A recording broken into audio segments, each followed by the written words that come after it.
Welcome everyone to Busting Out episode 60. My name is Chris Parrish. I am back, but I'm alongside not Bobby Munson.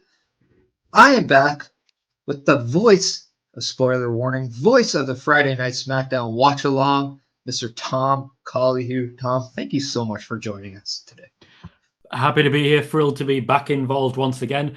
Also, I've just realized the beginning of the intro video there says ready to bust. So I don't know if I'm in the wrong show because I personally am not ready to bust right now.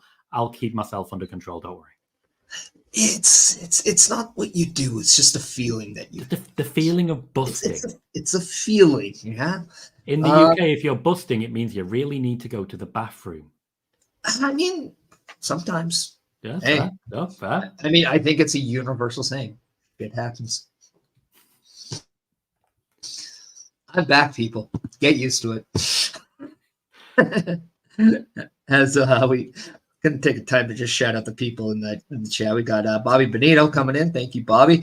When we go off the rails, Bobby likes to keep us on track a little bit with that wrestling chat. So we appreciate you so much. We have Bastard coming in saying hi to everyone. I know, Tom, you've been a little bit active in there as well. We got Chris Best coming in as well. And our good old friends over there with the voice Joshua Joseph. And let's not forget somebody that was checking us out well before the show started on the YouTube side, Charlie. Just want to remind everyone, if you are on the YouTube, there is no better way to support the channel than hitting that subscribe button. Getting us to that 300 marking. We're very close. It's just a couple away. So if you can, subscribe, hit that thumbs up, and ring that notification bell just to alert yourself every time OLE is offering you a stool to enjoy what we try to do, which is entertainment. But yeah, also before we get into any topics, I also want to shout out our affiliates over at Rogue Energy, where you can go to rogueenergy.com, use our promo code OLEPOD, saves 10% off your order. And that's just all orders. They got a plethora in their catalog. You can get some stuff in the powder form. You can get the energy drinks if you're a U.S. citizen. You can get mouse pads. You can get hats. You can get shakers. But what you can't get all the time is a discount unless you use our promo code OLE and use that promo code to save yourself 10% off your order. And then Chris Best, hashtag plethora. Yes. Good use of plethora. Lovely. It's a great word, isn't it? Such a good word. Wonderful. I love it. It's one of my favorites. I'm not. But yeah, I think everyone we're ready to talk some wrestling, and what better way to start than Fastlane? Fastlane has crossed that checkered flag. We'll tell you who won if you don't know. We'll tell you who returned if you don't know, but we'll give you our thoughts whether you care or not. But Tom, what were your thoughts? I know you did a watch along yesterday. How did you find Fastlane, and what were your takeaways from it? So the watch alongs are a bit difficult when you're in the UK because the show starts at 1 a.m. So you're at times struggling through. You're at times struggling through sometimes a difficult element, because if it's 4 a.m. and Roman Reigns is just starting his entrance, you know you're up until 5. And that is a distraction. But we didn't have that with Fastlane. It was compact. It was well contained. You knew it was going to be done by 3 hours, if not before, which is what actually happened. That also worked against it, because while it was fun, the wrestling was good, not much really felt like it happened. There weren't many real big moments. Most of it was the status quo outside of the result of the opening match. So it felt like B tier. It felt quite low level, but did feel entertaining and satisfying in a roundabout way. So it was mid-tier at best, but that's not a bad thing. Yeah, it wasn't one of those you have to stop what you're doing and watching type shows, but it was a very, very enjoyable show. And it opened up with a bang with that tag match for the tag titles, which I don't know about you, but I was a little bit thrown off when I saw Cody and Main Event Jay win those tag team titles. I did not expect that. No. But those four really rocked the house with that match, and you easily could have said that was the match of the night. Until you go to the main event, which I thought Seth Rollins and Shinsuke just did a great job of beating the crap out of each other and really sacrificing their body for everyone's enjoyment, as Seth Rollins did retain that title, and like you mentioned, well before that 3-hour mark, and I thought for sure we were going to see Damian Priest. Were you a little surprised that there was no tease for a cash-in or even Damian Priest at all. I feel there was a tease in that they said it wasn't going to happen. Strange to say, I know what you mean. I know you'll think that, but when it comes to the idea of being told outright by the WWE, this will not happen, the first thing wrestling fans are trained to think is, oh, well, this is going to happen. If I say to people, CM Punk's never coming back to WWE, what's the first thing people think? Oh, that means he's coming back. It doesn't in any way, but I feel like they actually weaponize that a little bit with how they use Damian Priest. I think the main event was fantastic, but I also think the big news doesn't happen on pay-per-view anymore. It doesn't happen on Premium Live Event. It happens on Raw and SmackDown. The return of Johnny Gargano was bigger than a lot of what actually happened on this PLE outside of, for example, the tag team title change, which I was also very confused by. But looking at it since and speaking to some people, it does make sense because the plan is Jey Uso is going to be the big one. He's going to be huge. Cody's the perfect guy to pair him up with, especially when it comes to facing the media. Cody is the guy. So Jey can learn a lot. And if by chance you needed to find a little bit more entertainment out of Cody Rhodes and Jey Uso, watch them at the press conference. Oh, yeah. I don't think they were sober. It was a lot of fun just being able to watch the clips of them. They seem like they're having a great time. And honestly, for a press conference, that's the only reason you'd watch it, because not many questions get asked that you genuinely care about. A lot of things are reiterated. Triple H isn't very transparent, nor should he be in that instance. But things like talking smack when Rhino was drunk Santa, those things live long in the memory. The use of Daniel Bryan making an album, those things live long in the memory. This is the most press conference we have done. Well, and that's just it. Like, you can watch other companies if WWE doesn't give you what you want, but WWE will make a very strong effort to always give you those moments, those memories, whether or not you enjoy the product. That's what they're there for. Remember, it might say wrestling in the name, but it also says entertainment, and they really do focus on that entertainment. It's almost like it's the main event of their brand, if you will. But one thing I did want to ask, because we've been seeing it a little bit more with Triple H and his use of this, and we saw it a little bit, and a lot of it actually in NXT, that sometimes when you see that banner at the end of the show, it's not really the end of the show. But so far, when you see that banner on the PLEs, it does indicate the show, which almost leads me to believe we're going to start getting some of those moving forward. How are you with that? Because I'm on the edge of my seat expecting something to happen all the time now, and I'm not even disappointed when it doesn't. I'm just curious when I will see it. So the example I would make here is actually as regards Charlotte Flair and championships. It's weaponized predictability. It's something that TV shows like Black Mirror do really well. It is extremely predictable that if Charlotte's in a championship match, she'll win the championship. So when she doesn't, you're surprised. It is extremely predictable because we've seen Triple H do it, that when that bug turns up, something is about to happen because you've seen him do it. So it's a surprise when it doesn't. It's a surprise either way because they've set the parameters up. Do you think when he does pull that trigger, it's going to be a very big one? I suspect so. I think he might pull it for Drew McIntyre officially turning heel, but I think it's more likely it'll be a solo moment, as in Solo Sikoa. Oh, so you actually think it's going to be like a turn, not so much maybe like somebody returning kind of a thing? I mean, that's possible, but I genuinely think it'll be the moment that Solo Sikoa loses his mind and just attacks Roman. Interesting. Very much like maybe a Tommaso Ciampa, Johnny Gargano, which we'll talk about a little later.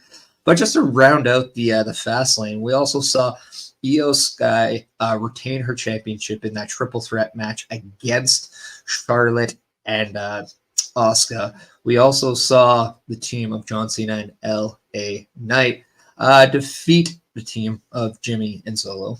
And then we also saw Carlito make his return, which I know your friend Nick over at the show you guys do there. Nick and Tom's Intercontinental Adventure, yeah. he had predicted that Carlito, maybe he knew it, I don't know. But I'll say predicted just to make him look smarter.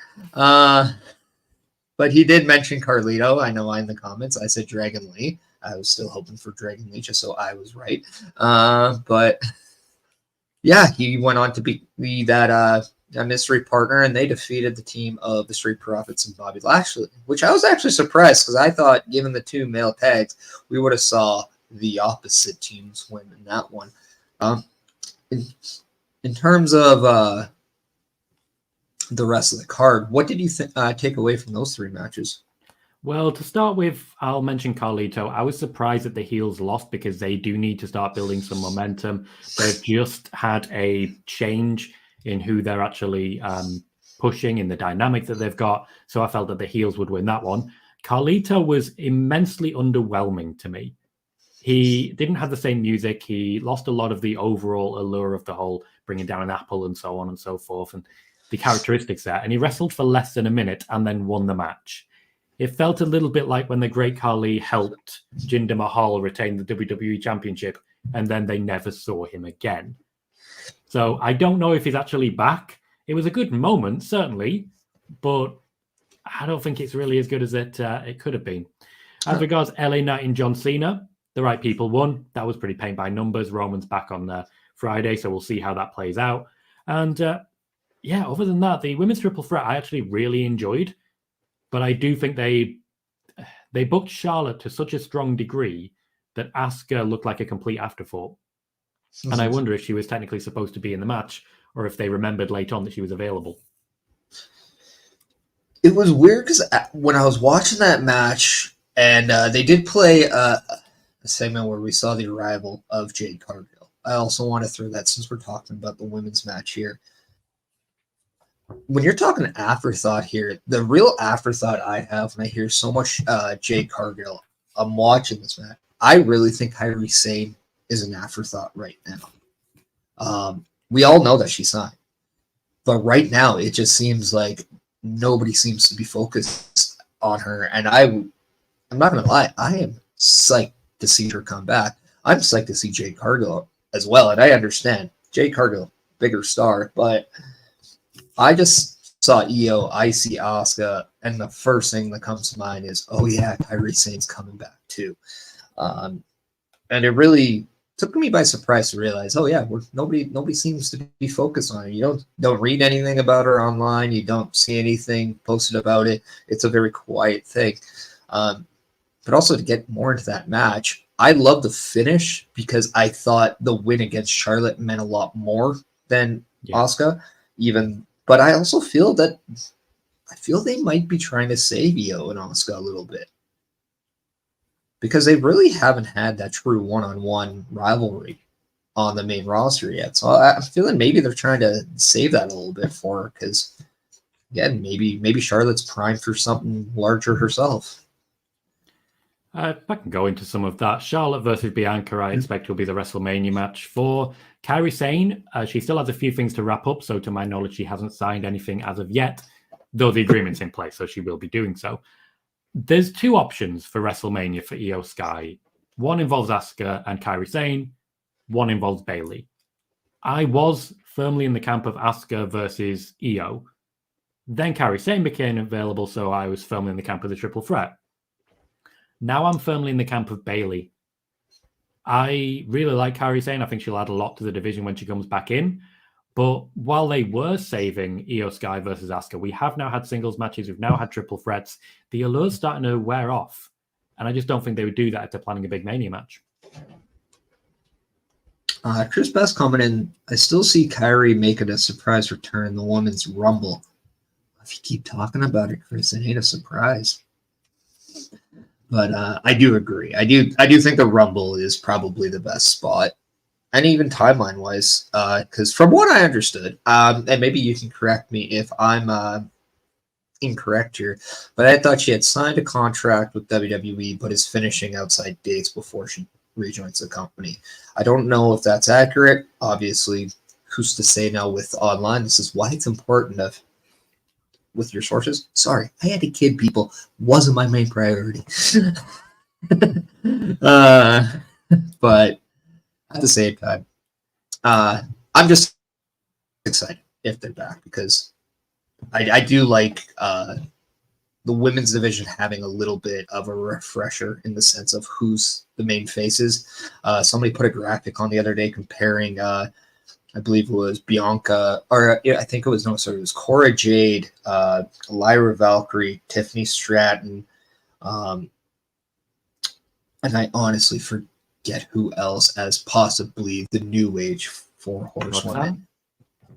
Yeah, maybe it was Roxanne, Cora, Tiffany, and Lyra. and Lyra. Yeah, so it's funny because the more I thought about it, the more it made sense. It really did, and I've always loved that ability with WWE. Even if you feel it's getting stale, there always seems to be an answer coming up, especially in the women's. But yeah, where do you see kind of Io Sky now after she retained the title?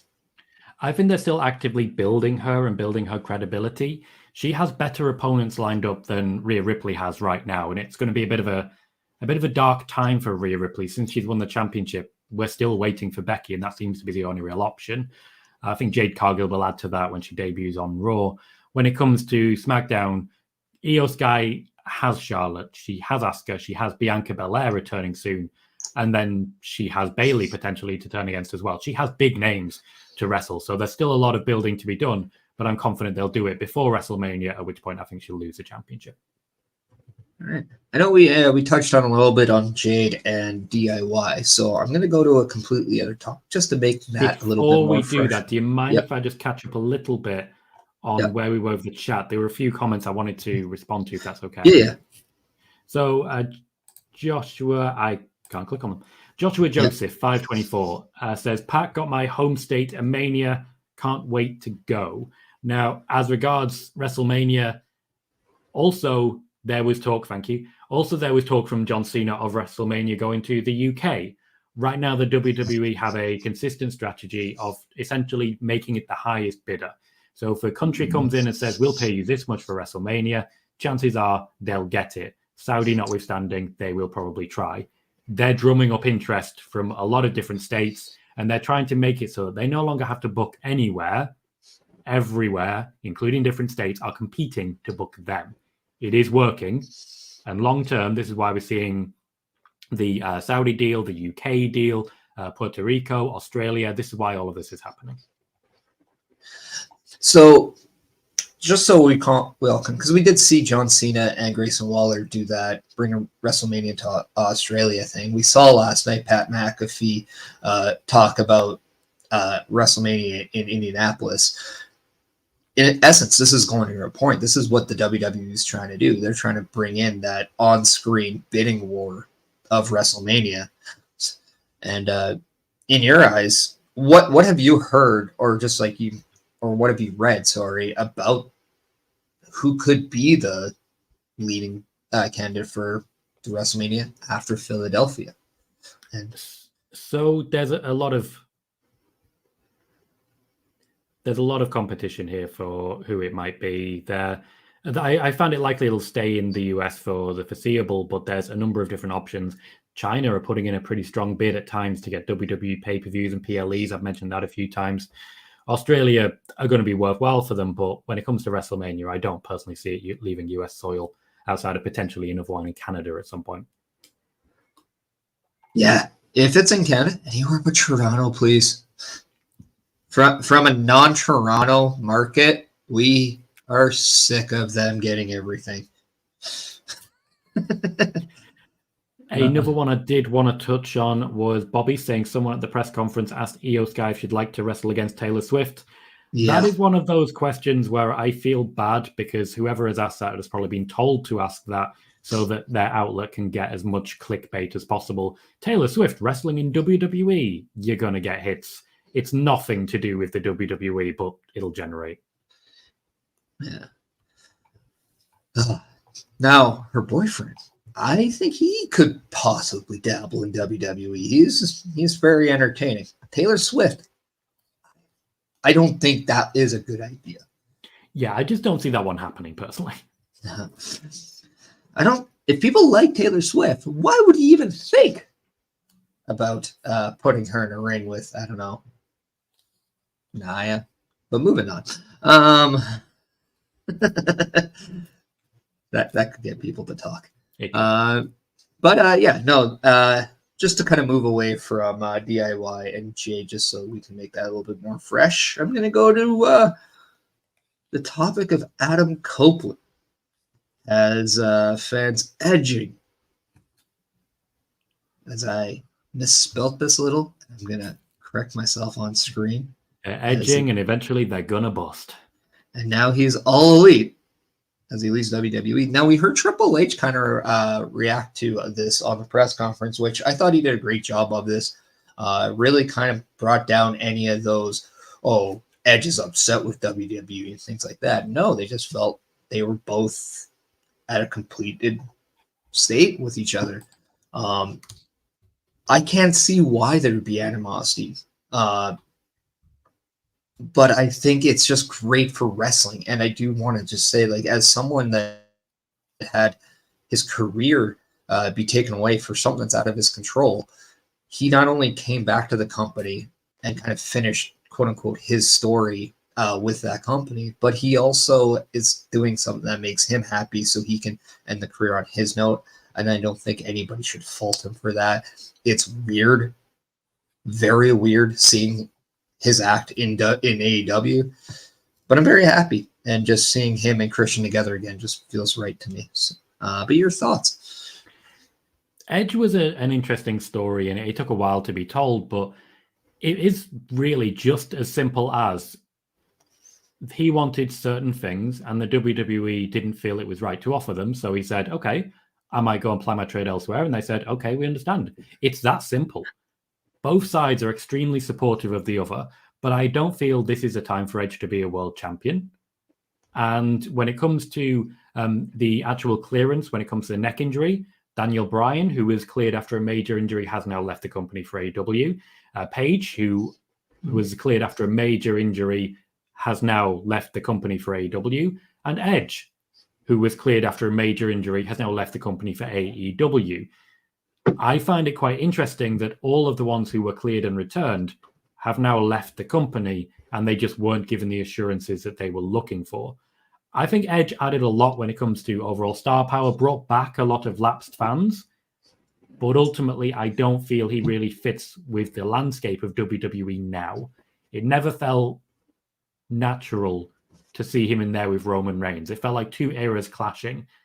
And for me, while he had good moments and some very good matches, particularly with Seth Rollins, he did do everything he could. And I'm excited to see him wrestle against a new wide variety in AEW. There's quite a few good options. Edge versus Ospreay, I think, would be a lot of fun. And combinations thereof. Give me Jay White versus Edge. I think Jay White can be built very well because of a feud of Adam Copeland, but we'll see how it plays out. Well, I know our friend Ed would just be super excited about seeing Jay White. So I know if he was not watching Fastlane right now, as he said he popped on just to say hi, go to watch Fastlane. I know he was thinking about what if Jay White signed with WWE. And I know it's that's a subtext. Thought, yeah, you read between the lines. Yeah. When you know people and just know how they think, it's just, And I hope one day he gets what he wants. I do too. I've known Ed about 3 years. And one of the first conversations we had was about his never-ending and never-ceasing love for Jay White. And honestly, I feel everyone here should always be sending GIFs, memes, anything Jay White-oriented to Ed on Twitter, basically at all times, just so that we can all share the love. Yeah. Chris Bed coming in about Adam Copeland, aka Edge. I mean, his match with Randy Orton was the best wrestling match ever. Then we have Bobby Benito coming in. If I can just jump in, sorry. Yeah. That match really did help me make my name when it comes to wrestling journalism, because it was the first time I reported on the WWE manipulating Google to try and ensure that only WWE turned up when you search for great wrestling matches. I remember that going very far and very wide and being very proud of it. That was one of my first big stories. Yeah. Bobby coming in saying wants to see Adam Copeland versus Swerve Strickland. I think we probably would have got that if Swerve never got released, to be quite honest. I thought Edge and Hit Row could have been something of enjoyable. It is kind of weird to see how now we're talking about kind of like Judgment Day in its all of its glory, and talking Adam Copeland and knowing that he was the forefront of the creation of Judgment Day. So he might be gone from WWE, but you definitely see what his last return has done. There is an impact there made, and his contributions to wrestling, just aside, is just amazing. And shout out to Ron Hutchinson for somewhat spoiling, but also I was crying a little bit about it as he posted a nice little picture of him and Christian on the day of Wrestle Dream, and I was just prying him in a private message. So thanks, man. I appreciate it. But yeah, in terms of hopes, like, what do you hope for Adam Copeland in AEW? Because I know that when he came back to WWE, a lot of people didn't necessarily want him to see him with championships, although I feel he would add a completely different dynamic to a championship in AEW if he was to hold one. And I do think, because of the way he is as a professional wrestler and a storyteller and someone who likes to sink his teeth into the creative process, I feel he would add a lot more stories to the championships in AEW. Would you agree? And what are your kind of like true hopes for the long term of Adam Copeland? There's obviously a big difference between what I expect and what I hope for. What I expect is an AEW championship run. I can see him being to AEW what Becky Lynch is to the NXT championship right now. Just working with a number of people to try and help them elevate themselves. That was kind of what he was trying to do in WWE, but he wasn't really given that many people to work with. Instead, he founded Judgment Day, which certainly worked out. He'll work with people lower down the card. My hope for him is just really simply that he's happy, that he's working with people that he absolutely loves, which is definitely the case, and that he's allowed the freedom required without really impacting on too many people.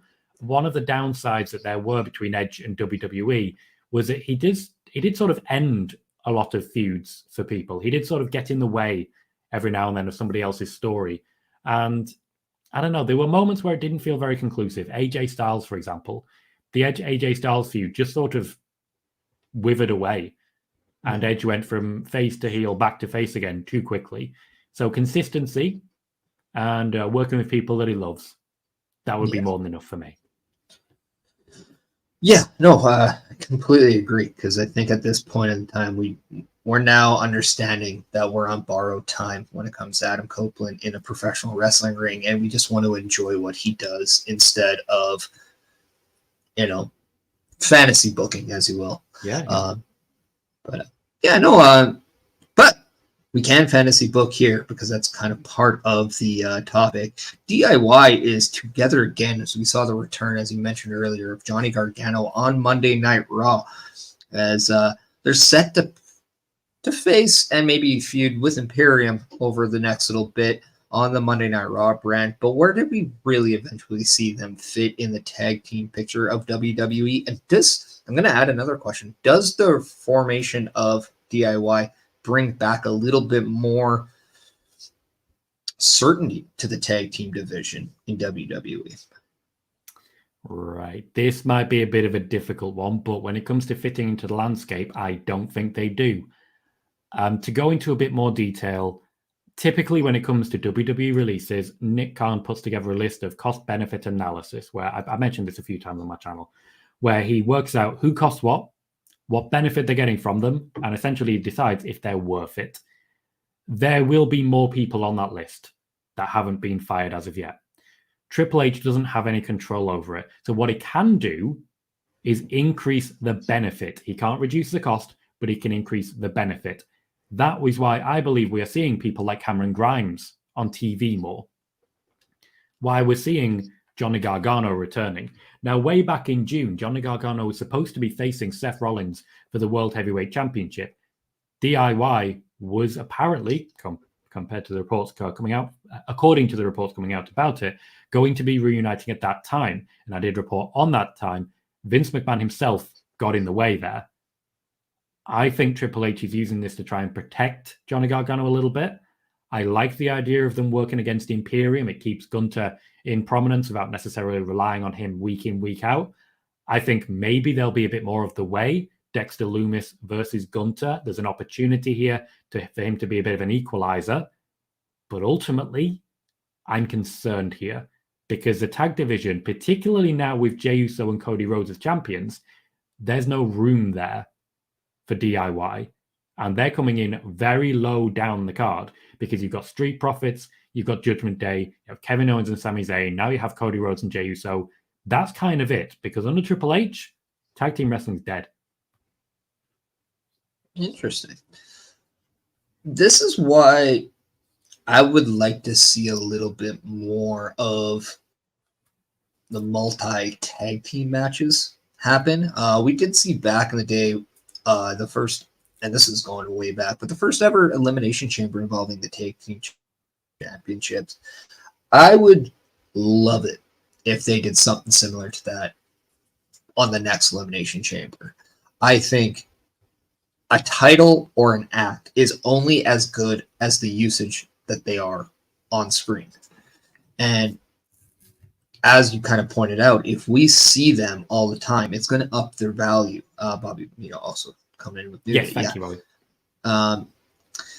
Yeah, and the reason I wanted to pose this question is obviously I am a huge supporter of tag team wrestling. I did a lot of it in my time. And sometimes that I would even say that was actually my favorite time. I just absolutely believe that they have all the tools in place for a great division. They just don't have the right mechanic to book that division. But when I see DIY, I see the New Day, I see the Viking Raiders, I see Imperium, I then see all the thrown together tag teams like Cody Rhodes and Jey Uso, like Finn Balor, Damian Priest, Kevin Owens, Sami Zayn. Even though that makes sense, it's still a thrown together act in my eyes. How could you not book around that as a true division, if you ask me? And that's kind of why I put the question out there. Now, I know it was very obvious that Vince McMahon himself was not a fan of tag team wrestling, but Bobby coming in saying Pretty Deadly too, and then Alpha Academy as well. But Triple H seemed to make the tag team titles in NXT matter, and my hope is that he can do the same thing on the main roster as long as he gets new titles. I think he might need to. And I take everyone's point. There are other tag teams there. But think about, for a moment, the prominence. So who's being heavily featured? It was the Usos having both championships for a very long time until WrestleMania, when it was Kevin Owens and Sami Zayn. Then it went to Judgment Day. Of actual tag teams, not many people are actually getting featured, especially tag teams that are long-term credentials. The Viking Raiders certainly are being used, but they're like Ivars in a singles match coming up, and they go back and forth. We have the Street Profits, who are working as part of a faction now to rebrand them because they apparently weren't happy with them as they were. I get it. The heel turn makes a lot of sense with Bobby Lashley. But then you see, for example, the Usos have been split up. Cody and Jay are now a tag team. Where did that come from? Jimmy and Solo are now a tag team. Where did that come from? Jay and Jimmy no longer actually have the same amount of tag team title reigns, which is very confusing to me. The New Day is being used largely against Drew McIntyre. So what actually established tag teams are getting pushed? There just doesn't seem to be much focus on actual established tag teams anymore. And I think that's a real shame because you look at the list that's being put down there, even just Bobby saying New Day, Pretty Deadly, Barry saying Alpha Academy, very good teams. Alpha Academy has been used, Chad Gable one-on-one with Gunter. We've now got the reunion of DIY, but New Day are being used separately. Everyone seems to be being used separately right now or as part of a faction. I don't even know what's going on with Kevin Owens and Sami Zayn because they're heavily featured, but they don't seem to actually wrestle much as a team or wrestle much at all right now. It's just confusing. I just don't think Triple H is focusing on tag teams. And I think splitting the titles, at least having a new championship belt selection, gives us something to start with because there are enough teams. They're just not giving them time. Yeah. Would you like to see maybe if I know that they're kind of on and off about whether or not King of the Ring is going to come back or things like that. But what about adding the tag team to that tournament? I know they have the Dusty Classic in NXT. I kind of would love to keep that on NXT. But what happens if you gave the King of the Ring tag team inclusion? Would that, in your eyes, do you think that could help focus on the tag team division and the tag team champions? I think back to the Mae Young Classics, the Cruiserweight Classic. Triple H loves a tournament. Yeah, the Dusty Rhodes Classic. They love those tournaments. And King of the Ring or not, King of the Ring basically is just a tournament with an actual prize at the end. That being a crown, now it used to be a championship match at SummerSlam. If there is one set of tag team championships, let's have a tournament.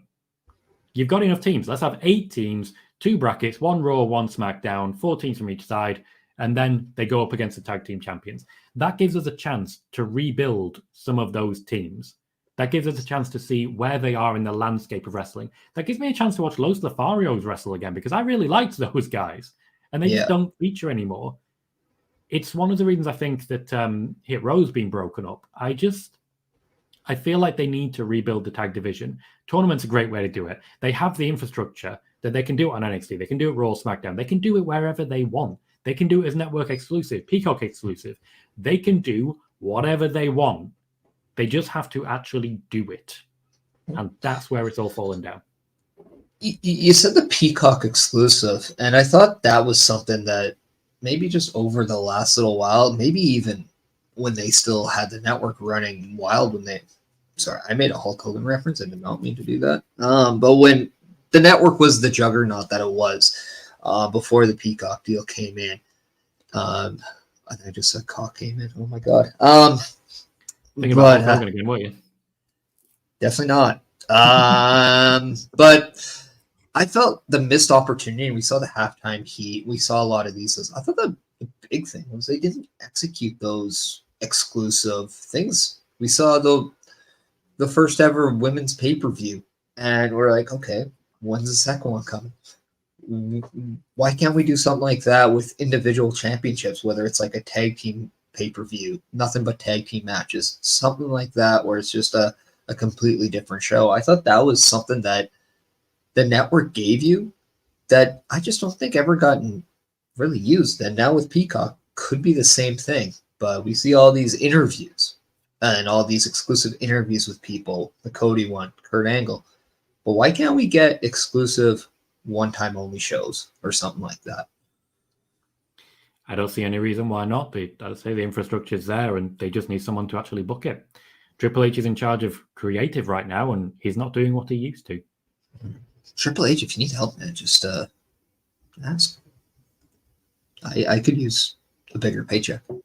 I got diapers now that I gotta buy. Makes sense.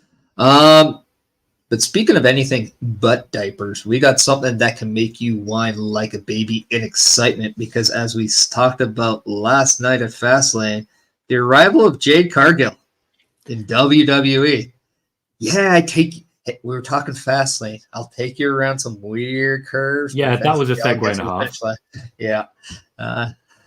I got to work back into this. But Jade Cargill has arrived to WWE. We saw Triple H great, which I thought was amazing. We saw kind of the head honcho there meet the big star coming in.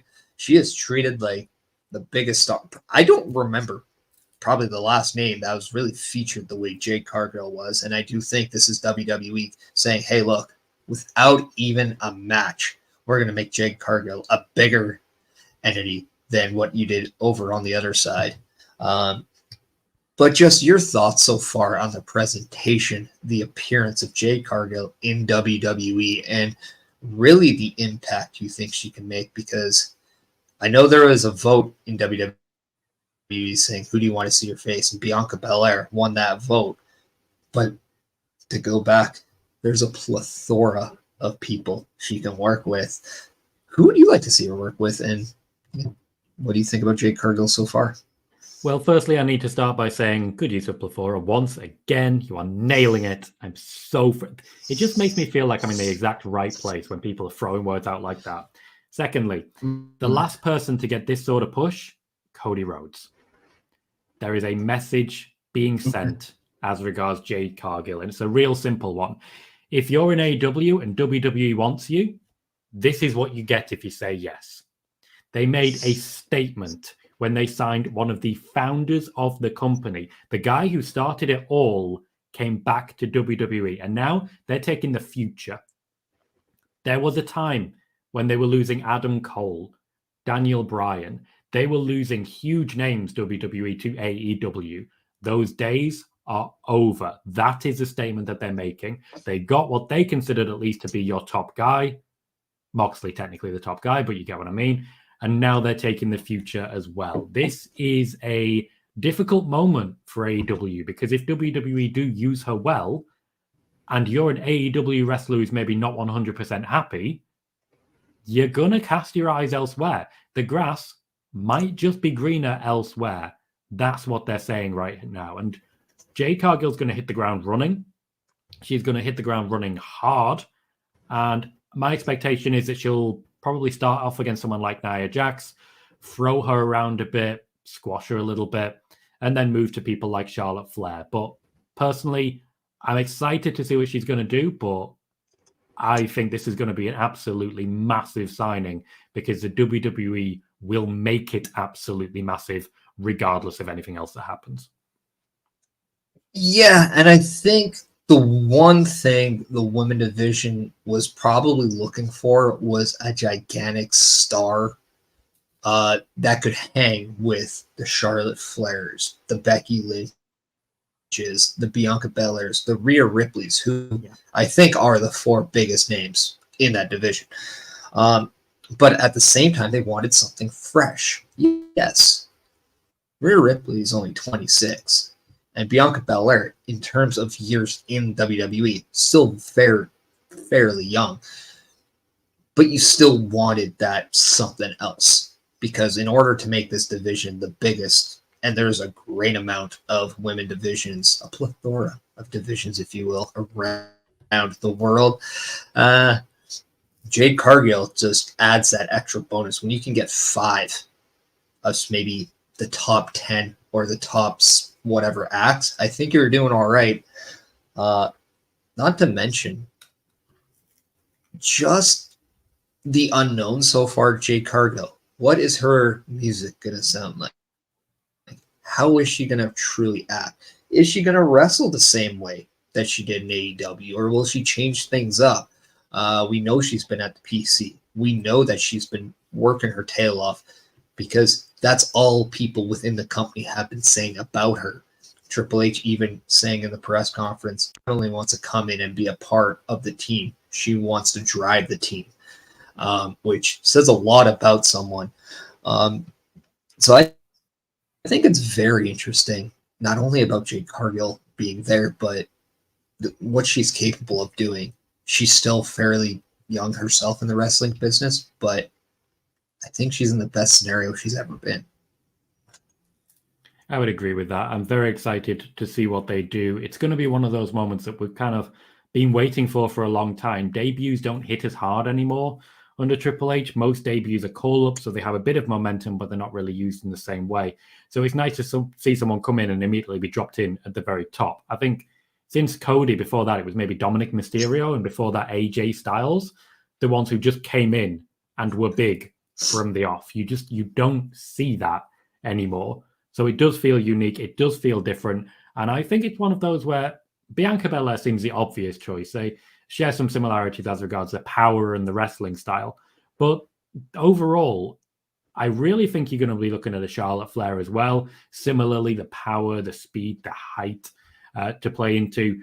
But we're going to have to see what she's like when she's cutting a promo to see who she's actually going to work with best. That's what personally I'm waiting for. Yeah, and earlier when we were talking about that, the banner coming up to end a show or whatever, and maybe it could be Raw, could be SmackDown, could be a PLE for maybe when a women's match main events that show, and we have maybe a champion high, or maybe just an act high. I think kind of do that Ronda Rousey moment at the Rumble, but because she did get a great pop when she came out. It's just the moment itself was confusing. Yeah. But when we get a stare down, and maybe we get a stare down between Rhea and Jade, or maybe Jade and Charlotte, Jade and Bianca, whatever the case may be, I think that leaving the crowd wanting more, having that oh my god reaction to end a show, that could be just mind-boggling for a viewer, especially in today's day and age. It used to be the thing back when I was a kid, but I mean, Jade Cargill, depending on, I mean, what do you really think she's going to do when she debuts? Do you think it's a moment? Do you think it's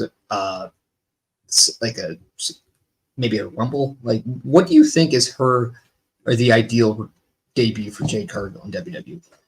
For me, I think they start her off with someone like a Nia Jax, I mentioned, so she can show off her overall power. We build towards a match at WrestleMania, but not a particularly big one. You give her a bit of a winning streak. This time next year, you put her in the path of Rhea Ripley. This time next year, you put her towards championships. I don't want her to be on scholarship immediately. That will turn the crowd against her, and I don't want that. I want her to be given a chance to prove what she can do, pay some dues, and then I want them to snap their fingers and go. That said, based on the reception and the reaction and what they're planning to do as a push for anyone coming over from AEW, I don't think it's impossible that in her first match she wins the Royal Rumble and her second match she wins a championship. I mean, if you want to make somebody a star right away, you just don't have them lose. I mean, this could be, hey, WWE realizing, hey, yeah, remember that act that everybody loved in WCW named Goldberg? We can make that bigger. Remember that act you had when that one woman won a championship and had a streak that was insane? We can make that bigger. And I truly think, I'm not going to say it's petty, but it definitely is spraying that on it all over the place. But at the same time, it's WWE just saying, oh yeah, whatever you can do, we can make it bigger. And I have a feeling that that's exactly what they're doing, especially when you said Cody Rhodes, and now as we see it with Jade Cargill. Just quickly as regards AEW before we move on there, a couple of names that WWE are trying to entice: Samoa Joe, MJF, and they really, really want Adam Cole back. A name I wanted to throw at you, and we will talk about him later because we did talk about potentially a new topic adding during the show, which I did make one, which actually, you know what? I'm just going to go there because we have FTR losing the AEW tag team titles. I put days, maybe it was just only a day after they're filing the CMFTR trademark. But the name I wanted to ask you, because they did lose to Big Bill and Ricky Starks. I heard a lot of things about Ricky Starks possibly gaining interest with WWE. What have you heard about Ricky Starks and his situation? Is he someone that is realistically going to move over now that he's an AEW champion? I think there's interest. I know Cody's been singing his praises backstage, and he has met with WWE officials backstage. I can say that. Well, I think that's public knowledge, pardon me, at this point. What I will say is I don't think Ricky Starks would get the Cody Rhodes treatment. Yeah. So I don't think he'd necessarily be first on the list, but I'm confident that if there's interest from him, that interest would be reciprocated. If he was, and I'm just going to go out and go fantasy booking here, give you not a real scenario, but a what-if scenario. If he was to sign with the WWE, do you want him to be featured in maybe a smaller act on the main roster, or perhaps a large act in NXT? Because I'm waiting on the first time somebody jumps ship from AEW to WWE, and they put that on that Tuesday night rating battle. This is a difficult one because it really depends who's in NXT at the time. If, for example, let's say Hit Row was still in NXT at the moment, I think Ricky Starks would do really well there with the natural charisma that he has. That was just a group where charisma is just their big moment, as it were. In the main roster at the moment, I wouldn't put him with this version of Hit Row. It just doesn't really make sense for him. There's the Bobby Lashley faction, where I feel his athleticism suits really well with Montez Ford, with Angelo Dawkins, but not necessarily the talking. The style that Bobby Lashley has doesn't really necessarily gel. It'd be difficult to say what act makes sense. It really does depend where we land at the time. Personally, I think the most obvious choice would be for him to be back up to Cody, and Cody to form a new legacy, shall we say. And there might be another person in NXT that could fit that new legacy type role, name being Brian Pillman Jr. Yeah, I mean, I would love to see him and Ilya Dragunov right away for that NXT championship. I think anything fresh for Ilya Dragunov can only benefit Ilya Dragunov and an NXT title right now. But I don't know how familiar you are with the NXT right now. I think the only thing that's really making that metaphor group not a main act is having that main guy in that group. I think absolute Ricky Starks could be that guy to make that the bloodline of NXT. We would have to wait and see how it plays out. It really depends on the when, because he does still have a while left on his contract, so I wouldn't expect this anytime soon. But as I say, meetings have taken place about it. Yeah. But back to the just kind of the topic there, FTR, as there's been a lot of news, a lot of speculation about FTR right now, especially after losing that AEW championship. They have filed for that trademark for the CMFTR. We obviously know the CM referring to CM Punk. We'll get to that. But what do you think? Is there something more behind the story? And what have you heard about maybe the future of FTR? So FTR are knowingly and openly loyal to CM Punk. This has apparently made them some enemies in AEW locker rooms. There is a lack of trust at the moment. If Vince McMahon hadn't returned to WWE when he did, I suspect FTR would have been in WWE. But CM Punk's return quelled a lot of that issue as well, calmed a lot of the issues that they were having. It's not impossible. They are trying to agitate their way out to follow CM Punk. But one, it depends where CM Punk goes. And two, it's worth mentioning that they're also loyal to someone else who they've known for a long time, they're very close friends with, and who has just joined AEW, that being Adam Copeland. I think Tony Khan is seeking to make some changes. He wants to keep them. I don't necessarily think they want to be kept. Yeah. Is it true that Adam Copeland is going to take on the CM Punk role for Collision? Yes, it is. There's a lot more nuance to it. I should say there's a lot more nuance to it, but by and large, yes. Yeah. And do you think that is going to, in essence, as we all know that CM Punk and FTR were going to be kind of an act on Collision at the right beginning, do you think that's enough for FTR? And I know I know this is speculation, but do you think that that's going to be enough for the team, as we used to call the Revival, now FTR, stay with AEW? Or do you think their feet are planted trying to get out? I don't believe it would be enough, but Tony Khan has made promises before to sweeten the pot a little bit. It's close enough that I think he will get there. Interesting. What is next for FTR now? In terms, we'll just say if they do stay with AEW, if they are, I mean, they are contracted. So at the end of the day, they do have contracts with AEW. Losing the tag team titles to Bill and Ricky Starks. What is next for FTR if it's not going after those tag team titles? I would expect them to go dark for a little bit, maybe not make too many appearances while negotiations are ongoing. This is not the first time this has happened.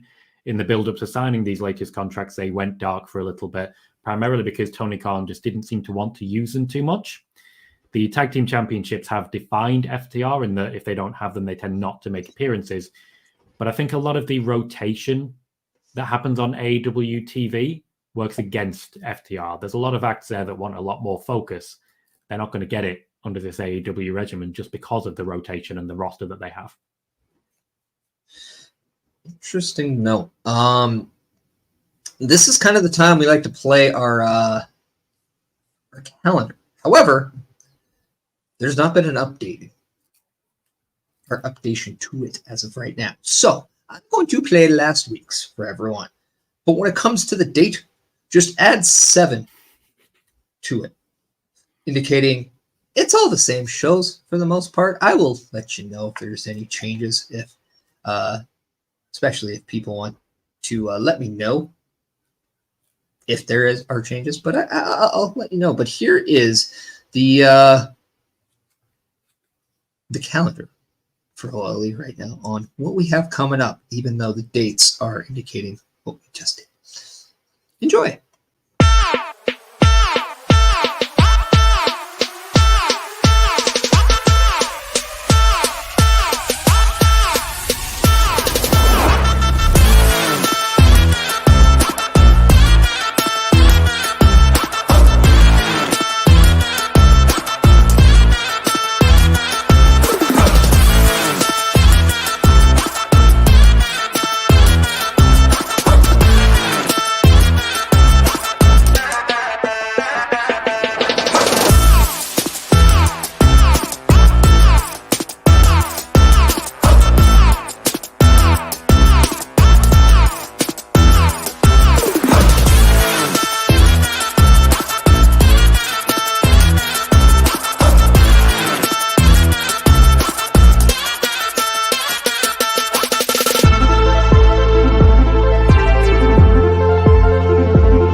So yeah, if anything that's let's say October 3rd, it'll be October 10th. It's October 1. It's October 8th.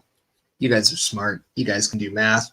But yeah, the only correction is that on Wednesday it will not be a solo wrestler draft. I will be back with Ed doing the regular wrestler draft.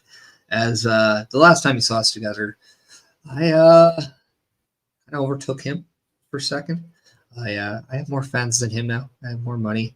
I think he has one more trophy, which technically puts him up, but I'm on the cusp of getting it, and when I do get it, I will be back.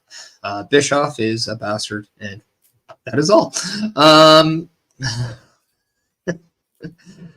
yeah, the next topic we have, maybe the last, but unless we kind of come up with other things, we did talk about, as Chris Best is coming in saying that I will be taking the helm of Tuesday for Turnbuckle Talk. That is correct. So Chris Best will be the host this week, Turnbuckle Talk, and Barry Monkey coming in. So I've not missed taking over with Astrid and the Jay White Fan Club. Good. Yes. There is a show called Jay White Fan Club. I think he's referring Ed on that. Good. But yeah, no. So obviously we talked about him just in the last one a little bit, but CM Punk, I mean, he might have an icon of Vice on the headlines, but the question is, wow, I thought that was good. Wow. But the real question here, with everything we've been hearing, do you think it is in the realm that CM Punk, the straight edge superstar, appears at Survivor Series? Right. So I do. And here's why. I've been reporting for a while that the WWE are not interested in CM Punk. And by and large, that is still correct. Everything I've heard from anyone in WWE that I've been able to talk to has been very clear. There are wrestlers who will openly mutiny if CM Punk is signed. So there's a lot of work still needs to be done to get over that hump. However, as I reported last week, for those who are familiar with my wrestling channel, I've been doing recently a lot more in-depth stuff. I did a 25-minute video on the wrestling media and how they've been handling the Sasha Banks situation, false information that's now become regular and normalized. For example, the Google AI today, when I searched for why Sasha Banks left WWE, told me that she left because she wanted more money, which could not be any further from the truth. I've been diving into that this week.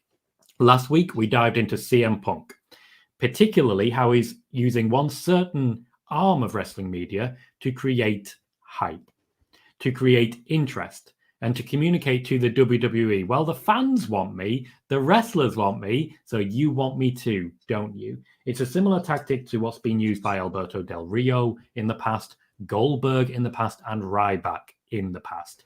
Essentially stating, I'm really wanted by WWE. Look at all these teases. Corey Graves not helping the situation with some of his comments, of course. But we look at, in particular, for example, House of Wrestling, Nick Houseman. Nick Houseman has created a bit of a microcosm just for himself of CM Punk articles. He has about 20 pages of CM Punk articles. He's been in the business for about 3 months. It's ridiculous how much CM Punk news there is. He's also the guy who asked Seth Rollins, do you want to see CM Punk back in the WWE? And that clip went viral because Seth Rollins very politely said no. Shall we just say that? You'll know the clip I'm talking about. He's also the one who, on the No Mercy NXT media call, asked Shawn Michaels the completely unrelated question of, hey, do you want CM Punk? It's becoming a thing where CM Punk is always in the headlines, so it feels like it's being teased. It feels like the fans are always talking about him. Wrestling media is always talking about him. As such, it's creating a narrative. The fans want CM Punk. WWE, don't you want him? I reported that a week ago. 2 days ago, it was also confirmed and reported by the Wrestling Observer. And funnily enough, the reporter who said that that CM Punk would be at Survivor Series, Nick Houseman, the same guy who asked Seth Rollins and Shawn Michaels about CM Punk. It's a 13-minute video. I do implore you to check it out if you haven't already done so. I am very proud of it. But yeah, I think CM Punk might get his wish, but there's still some work to do to get there. Very Monkey saying, as someone that wasn't watching wrestling during Punk's WWE years and only seen him during AEW, he's good, but from what I've seen, nothing special and not worth all the attention. So, and I think there is that lack of, maybe not lack, but there's that disconnect of, depending on the time you were introduced to CM Punk, you might not get why he is where he is. Largely, if you never watched him in Ring of Honor, you probably never wanted him in WWE. And then based on his WWE tenure and how it ended, you probably didn't want him in AEW. And then now that he's been fired from AEW, now you'd want him maybe to go somewhere else. The wrestling world is fickle, and it's fun for people like us who like to go on screen and shoot the breeze about it. So I don't know. I'm very torn with whether or not I personally want CM Punk back. I know from a business aspect, I know just from a hit standpoint, like, you're going to talk about it. And that's really what wrestling is, something that makes you want to talk about it. And can it be enjoyable?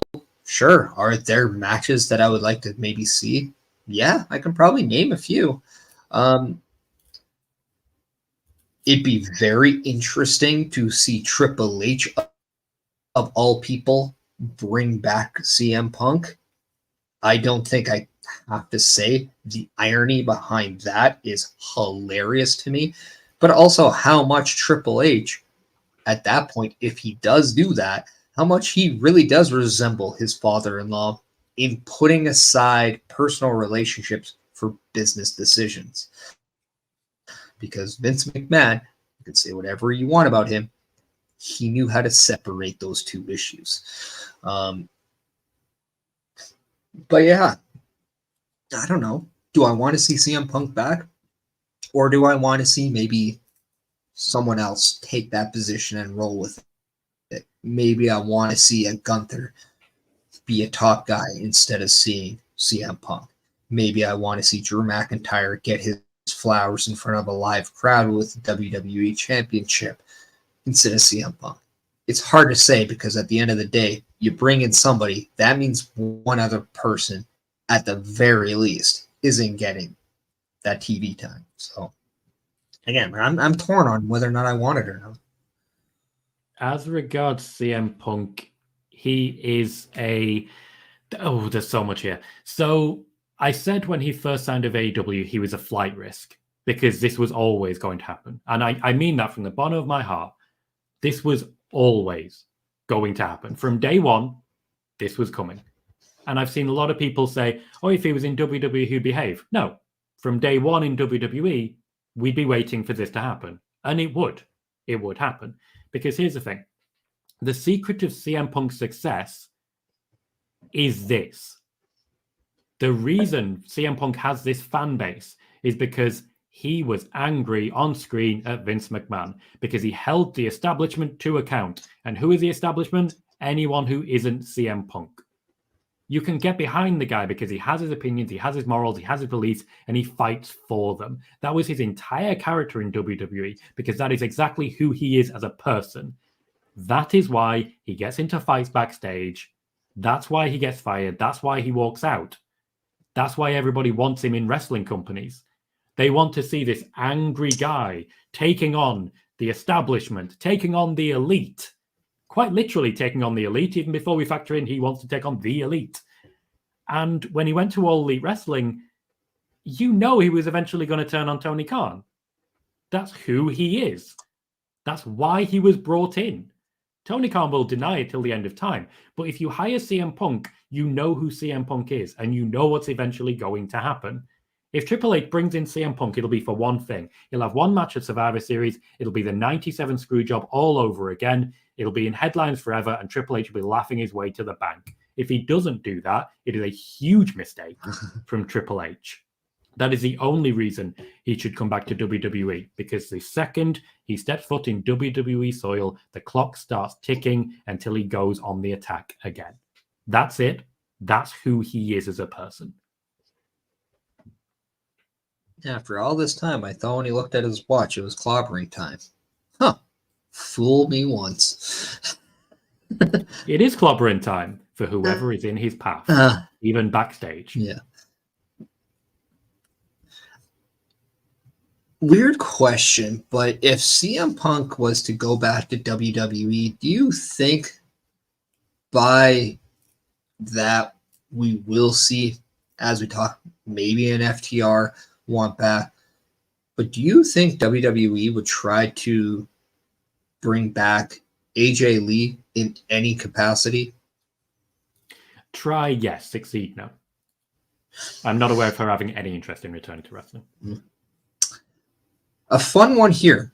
Who's more likely to come back to WWE? AJ Lee or Rena Mero, now known as Sable, now known as Mrs. Lesnar? Oh, 100% Sable. Not even a debate. At one point, she'll probably come in as a support to Brock. Yeah. Just as a part of the storyline. She doesn't have any beef with WWE anymore. AJ Lee, she just doesn't want to wrestle.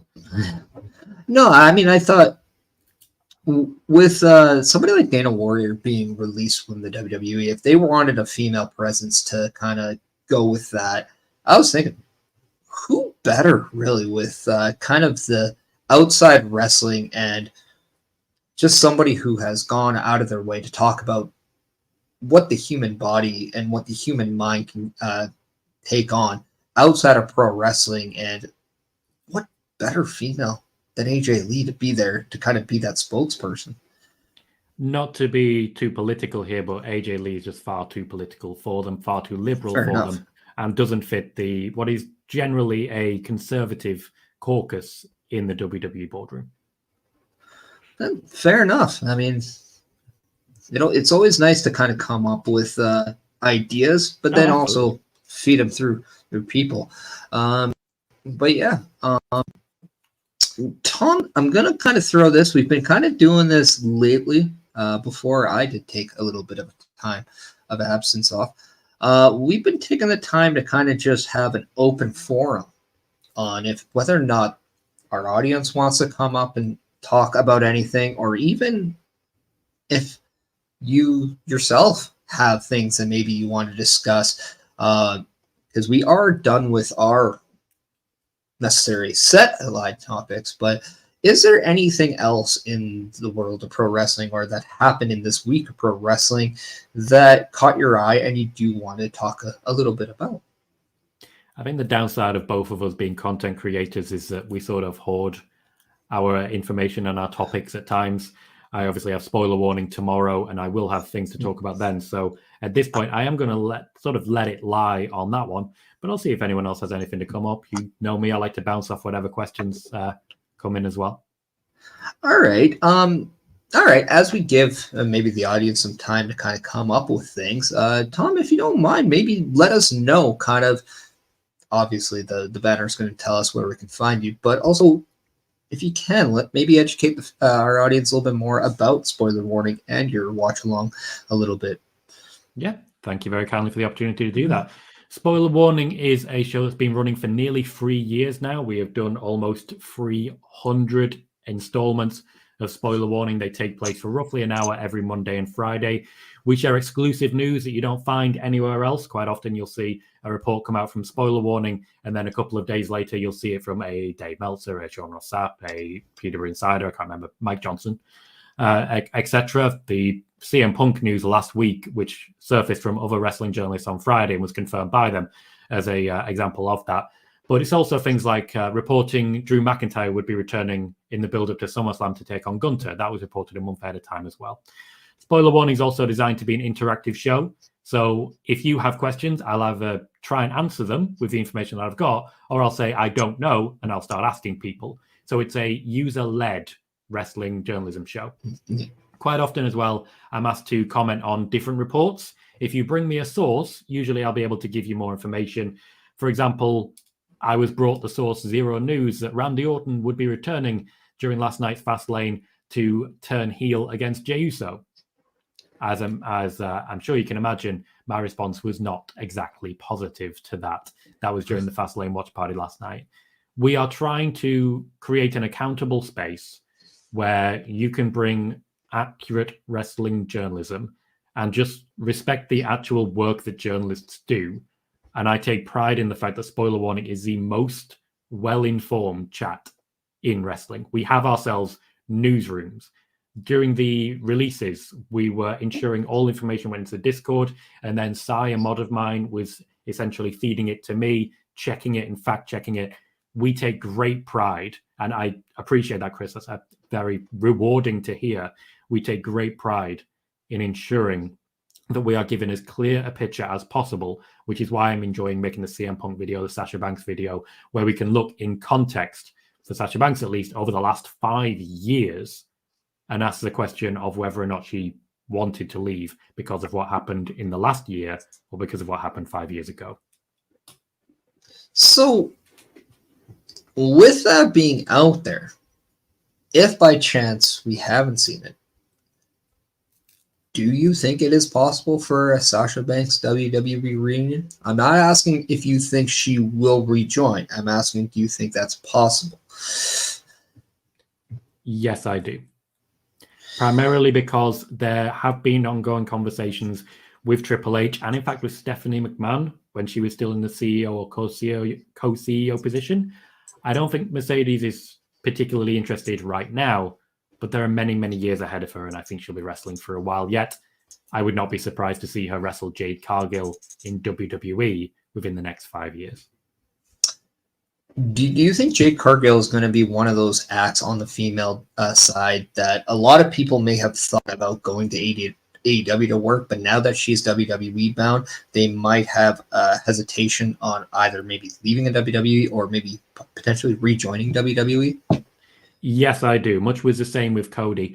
I have reported in the past that Sasha Banks was genuinely very interested in a one-on-one match with Jade Cargill. This, of course, is now not happening in AEW. It's a shame they were literally two ships passing in the night.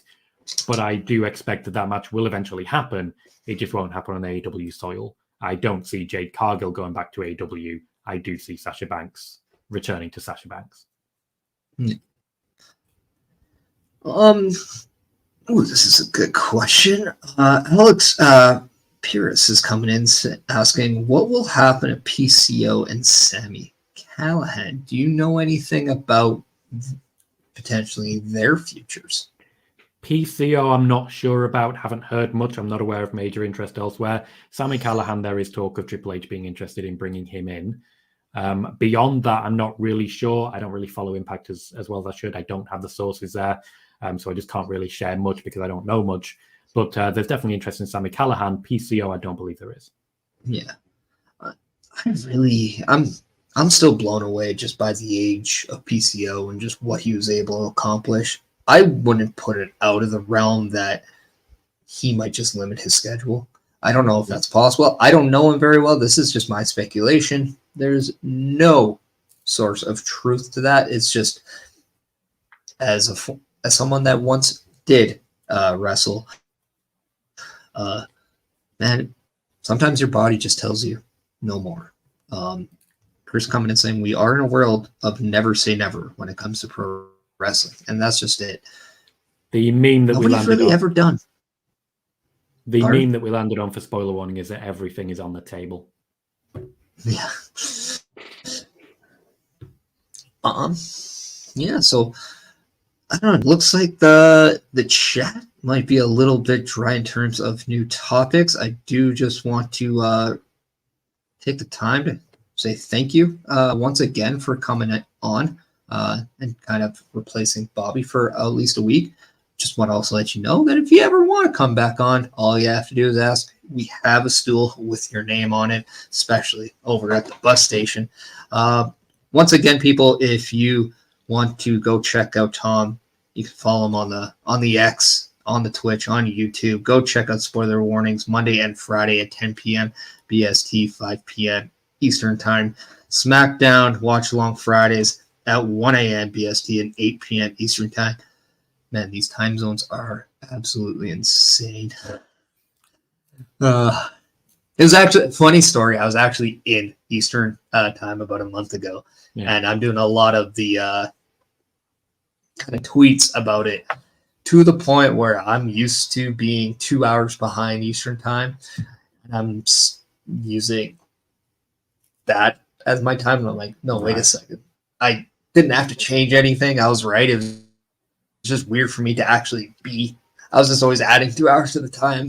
How's that? It's weird. But yeah, but nonetheless, go check all that stuff out because it's not only fun, it's educational, it's very informative, and you have a great time. You meet a lot of great people, and a lot of people in this chat, I'm sure at some point we were either introduced together or at least Tom's channel there. So yeah, for all that, I just want to say thank you once again, and yeah, the door is always open for you.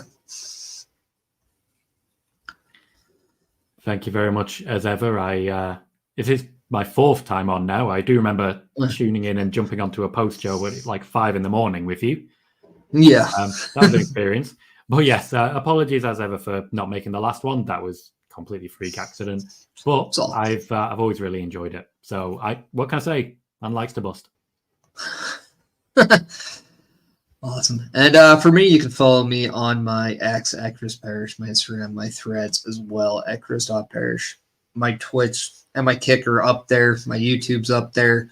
But yeah, I just want to let everyone know thank you. And for anybody that took the time to kind of reach out during the time I was not here, I appreciate anybody that's taken the time. I know in your chat yesterday, you put a shout out to the congratulations of me being a father. I appreciate that, everyone. But yeah, it's been a whirlwind, surreal experience. But with that all being said, also check out our local establishment everywhere. But until next time, me must bid you that ever so popular adieu, because today, everyone, you guys have been busted. Thank you.